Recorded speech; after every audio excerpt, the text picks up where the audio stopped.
Shalom. Qui est contre les sciences, la médecine, le progrès, la technologie? Qui est contre? Dites-moi une personne qui est contre. Pourtant, toujours dans les fêtes de Hanouka, il y a un enfant qui pose la question et dit mais qu'est-ce que on a comme problème avec les Grecs qui nous ont apporté en fait la civilisation, ce qu'on appelle le progrès aujourd'hui? D'un coup, on a eu des routes avec des égouts, on a eu des vrais bâtiments, on a appris à se servir de la science, des mathématiques, on a appris à réfléchir. Qu'est-ce qu'il y a de mal là-dedans? On s'occupait de son corps. On va de nouveau dénier quelque chose qui nous paraît tellement évident. Et ça, c'est une très très bonne question qu'il faut résoudre. Parce que si on regarde Hanouka comme l'histoire de la petite fiole, elle a duré un jour, 8 jours, et puis voilà, c'est tout, eh ben, on passe à côté de la grande question. Quel est le grand combat du peuple d'Israël contre la culture grecque? À tel point qu'on fait une fête qui dure 8 jours. 8 jours, 8 jours on fait le Hallel, 8 jours on allume les bougies, comme une grande victoire contre l'Empire grec. Alors c'est vrai que tout d'abord on fait une fête parce qu'il y a eu une énorme victoire militaire. Un petit groupe de jeunes juifs, des Kohanim, pas spécialement des super commandos, qui vont faire tomber la plus grande puissance militaire de l'époque. Et c'est d'ailleurs pour ça qu'on célèbre 8 jours de fête. Le miracle de la fiole d'huile étant là, comme nous dit le Maharal, pour donner en fait ce tampon de cache-route du ciel sur cette victoire militaire physique, parce qu'on aurait pu croire que la victoire physique, on l'a eu par erreur, par notre force. Alors de ce fait qu'on voit que cette petite lumière-là, elle nous donne ce finish pour nous expliquer que toute cette victoire extraordinaire, elle était avec l'aide de Dieu. Et d'un autre côté, pour nous rappeler aussi pourquoi on s'est battu.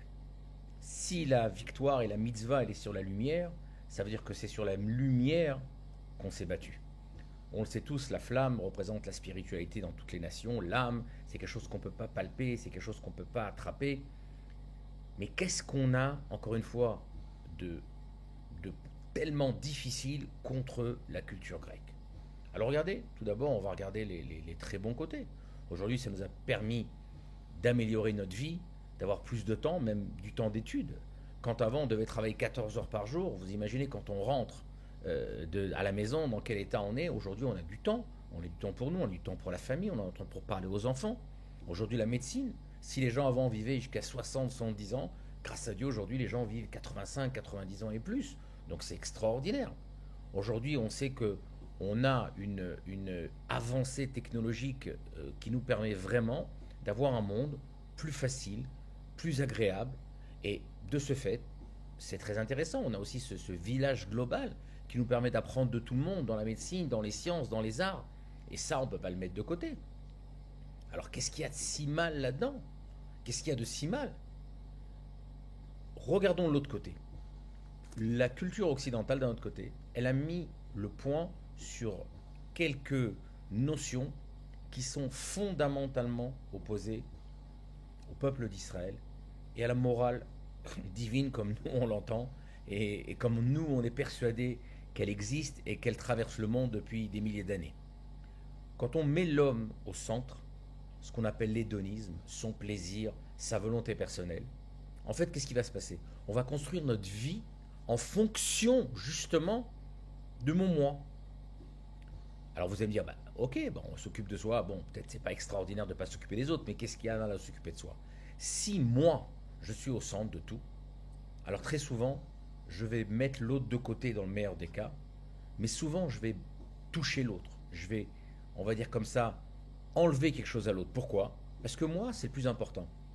Alors, je vais prendre l'exemple le plus simple. Si aujourd'hui, maintenant, moi, c'est le plus important, je vais me garer n'importe comment en bloquant la voiture d'une personne, parce que pour moi, le plus important, c'est que je trouve une place. Et si j'ai bloqué une personne, elle va devoir klaxonner pendant 10 minutes et m'attendre, c'est pas grave. Ça, c'est moi qui est au centre. Je donne ce petit exemple. Mais on le voit dans toutes les choses. Si jamais moi je suis au centre, alors je vais peut-être pas travailler comme il faut. Je vais peut-être pas très très honnête. Je vais pas être honnête par rapport à ma femme, par rapport à ma famille, par rapport à mes enfants, par rapport à moi-même.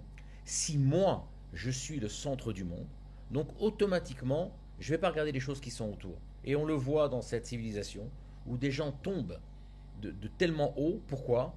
Parce qu'ils n'ont regardé que leur plaisir et leur intérêt personnel.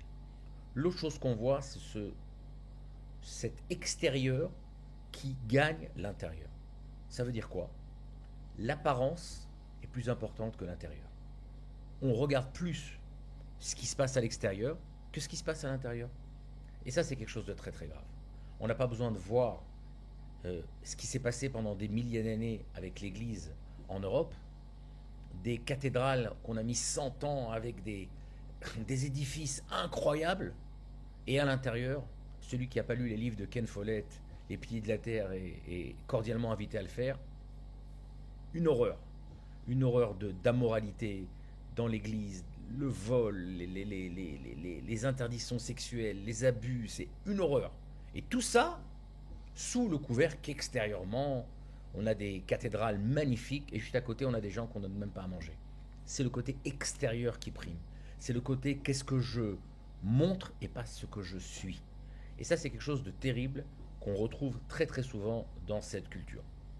Il y a aussi d'autres points qu'on retrouve. Qu'est-ce qui prime? Le bon, l'agréable ou le bon, bon dans le sens bon, tov en hébreu, je cherche le mot en français. Il y a ce qu'on appelle le naïm, l'agréable, et le côté bon, tov, moral. Qu'est-ce qui prime? Qu'est-ce qui est le plus important? Ce qu'ont dit les Grecs, l'esthétique, c'est ça qui est bien. Ce qui est extérieur, ce qui est naïm, c'est ça le bon. Ah oui, c'est ça le bon. Donc je peux faire n'importe quoi. Je peux voler parce que j'ai envie de cette pomme parce qu'elle me plaît. Je peux lo nous prendre la femme de quelqu'un parce qu'elle me plaît. Est-ce que je peux être malhonnête parce que c'est plus agréable pour moi? Et quand on regarde ça, on regarde tellement dans une société, je ne veux pas exprès donner des exemples à n'en plus finir, une société qui ne sanctifie que ce qui est agréable pour moi. Tout à l'heure, on a parlé de l'égoïsme, mais là, c'est autre chose. On va tout faire pour chercher l'extérieur. Les gens vont se ruiner, vont sortir des sommes folles pour avoir des accessoires qui coûtent des fortunes. Tout ça pour le montrer, alors qu'on ne regarde pas qu'est-ce qui est important pour soi. Alors encore une fois, très très important, et on va le dire tout à l'heure, je spoil déjà. Nous n'avons rien contre une vie matérielle agréable. Avoir une belle maison, avoir des beaux ustensiles, être habillé correctement, on n'a aucun problème là-dessus. Le problème qu'on a là-dessus, c'est est-ce que c'est toute notre vie? Est-ce que c'est tout ce dont on a envie? Et ça c'est le point important. Parce que si toute ma vie, c'est ce que je montre à l'extérieur, alors c'est terrible. Parce que c'est ce que je vais montrer. On va tout le temps, à la place de rechercher le bonheur intérieur, essayer de le chercher à l'extérieur, à travers des apparures, à travers des apparences, à travers des accessoires. Et on va oublier ce qu'on a au fond de nous-mêmes. On va oublier ce qu'on a au fond de nous-mêmes. Les gens, la maladie la plus importante dans le monde occidental, c'est la dépression. Et pourtant, c'est les pays qui sont plus développés. Il y a beaucoup plus de dépression en Europe que dans les pays du tiers-monde. Pourquoi? Parce qu'on cherche tout le temps quelque chose à l'extérieur, à la place de le chercher au fond de nous-mêmes. Enfin, comment pourrait-on résumer notre lien avec la culture occidentale? On a une histoire très très très connue, mais pourtant, on ne connaît pas la suite de l'histoire. Tout le monde sait que Rabbi Shimon Bar Yochai a été exilé, il est resté dans la grotte 12 ans et après encore un an. Mais non, les gens ils ne savent pas pourquoi il a été exilé. 3 sages parlent. Le premier, Rabbi Yehuda, c'est pas le Rabbi Yehuda Nassi, il dit, regardez les Romains ce qu'ils ont fait, c'est formidable. Ils ont fait des ponts, ils ont fait des marchés, ils ont fait des bains extraordinaires. Ça a facilité le monde. Le fait qu'il y ait des ponts pour faciliter les transports, le fait qu'il y ait des bains pour faciliter l'hygiène, le fait qu'il y ait des marchés pour faciliter le commerce. Rabbi aussi va se taire, et Rabbi Shimon Bar Yochai a dit, mais pourquoi ils ont fait ça? Ils ont fait des ponts pour faire de l'argent, pour prendre des impôts, ils ont fait des termes pour leur pulsion sexuelle, et ils ont fait des marchés pour mettre des prostituées. Qu'est-ce que vous croyez? Sur ça, il va être condamné à mort. Il va rester dans sa grotte pendant 13 ans. Maintenant, c'est très très intéressant, c'est que la même page du Talmud, la fameuse page 33 du Talmud dans le traité de Shabbat, elle va nous dire que quand il va sortir de la grotte, il va être rouillé. Alors il va arriver dans la ville de Tibériade, et là-bas il y a les bains d'eau chaude qui existent jusqu'à aujourd'hui. On va lui conseiller, et il va sortir effectivement, il va se tremper dans ces bains d'eau chaude qui vont lui permettre de libérer ses muscles qui étaient ankylosés. Il va sortir de ça, il va dire extraordinaire, vous m'avez aidé, je veux faire quelque chose. Et là c'est intéressant, c'est qu'il cite Yaakov Avinu, que quand il a été sauvé, d'Esav, il arrive à Shrem et il dit, Vayachan Yaakov, il s'est installé à Shrem, il a dit, qu'est-ce que je peux faire pour les aider? Qu'est-ce que je peux faire pour construire cette vie? On nous dit qu'il va faire des marchés, des bains, et il va installer la monnaie. Ça vous rappelle quelque chose? Il fait exactement ce que Rabbi Shimon Bar Yochai a décliné chez les Romains. Rabbi Shimon Bar Yochai va expliquer qu'il va faire quelque chose à Tibériade, comme Yaakov, et il va citer ces trois mêmes choses. Alors tout le monde nous pose la question, mais c'est pas normal. Et là, il y a le secret de tout notre affrontement avec le monde occidental. La question, c'est pas ce qu'on fait, c'est pourquoi, dans quel but, ça c'est la première des choses, et si on le fait de manière propre et morale. Et je vais vous donner un petit exemple. Les gens ne savent pas que Nobel, celui qui a inventé le prix Nobel, il a inventé la dynamite. Quand il a vendu la dynamite, il a fait promettre aux gens de s'en servir pour faire des ponts, pour faire des chaussées, des tunnels, ce qui prenait des dizaines d'années. C'était une énorme révolution. Les gouvernements lui ont dit, bien sûr, on ne va pas s'occuper pour la guerre. Bien sûr, ils s'en sont servis pour la guerre, il a eu beaucoup de remords. Tout l'argent qu'il a gagné de la vente de la dynamite pour la guerre, il a dit, je vais faire un prix pour des gens qui vont apporter du bien à l'humanité. Cette même dynamite, elle peut servir pour le bien, elle peut servir pour le mal. Prenez aussi le nucléaire. Le nucléaire, ça tue, le nucléaire, ça guérit. La question, c'est pas qu'est-ce qu'on fait, c'est dans quelle intention, et on le fait de la manière propre et morale. Et ça, c'est notre grand affrontement avec la culture occidentale. Nous n'avons rien contre le progrès, nous n'avons rien contre la médecine, nous n'avons rien contre les arts, nous n'avons rien contre la technologie. La question, à quoi on s'en sert et comment on s'en sert. On peut faire énormément de choses avec un portable, on peut faire des choses extraordinaires avec un portable, on peut faire des choses horribles avec un portable. C'est le même portable. La question, c'est dans quelle utilisation et comment on le fait et dans quel but. Et ça, c'est important de comprendre que c'est la grande bataille que l'on célèbre à Hanouka. On veut célébrer que dans quel but, c'est quoi notre but dans la vie? Est-ce que c'est le monde extérieur? Est-ce que c'est le plaisir qui prime? Ou est-ce que le but est intérieur? C'est la morale, c'est la bonne chose qu'on doit faire, sans aucun problème d'utiliser ces mêmes choses extérieurement.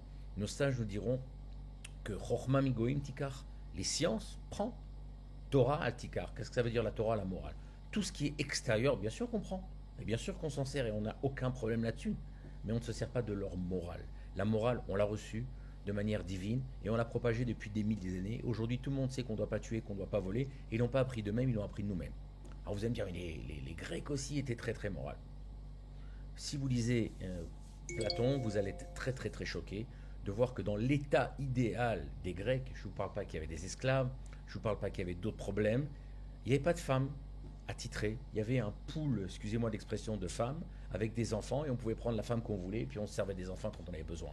Voilà la morale, le summum de la morale. Je ne vous parle pas de Sparte, que quand un enfant n'était pas tout à fait fort physiquement, on le jetait. J'aimerais finir par plusieurs choses et comprendre. Prenez par exemple quelqu'un comme Théodore Herzl, qui était un homme du monde, qui était un homme qui a grandi dans la culture autrichienne, allemande. Voilà ce qu'il va dire. Nous ne souhaitons pas être cosmopolites, sans identité aucune, bien au contraire. Notre volonté est d'affirmer notre nationalité en adoptant les valeurs suprêmes de l'humanité. Nous souhaitons être fidèles à nous-mêmes. Ce n'est qu'alors que notre fidélité aux autres sera fiable. On n'a pas à avoir peur de notre identité, on n'a pas à avoir peur de notre valeur. Et enfin, Simone de Beauvoir, qui va dire une chose extraordinaire. J'accepte la grande aventure d'être moi, ou Oscar Wilde, soyez vous-même, car tous les autres sont déjà pris.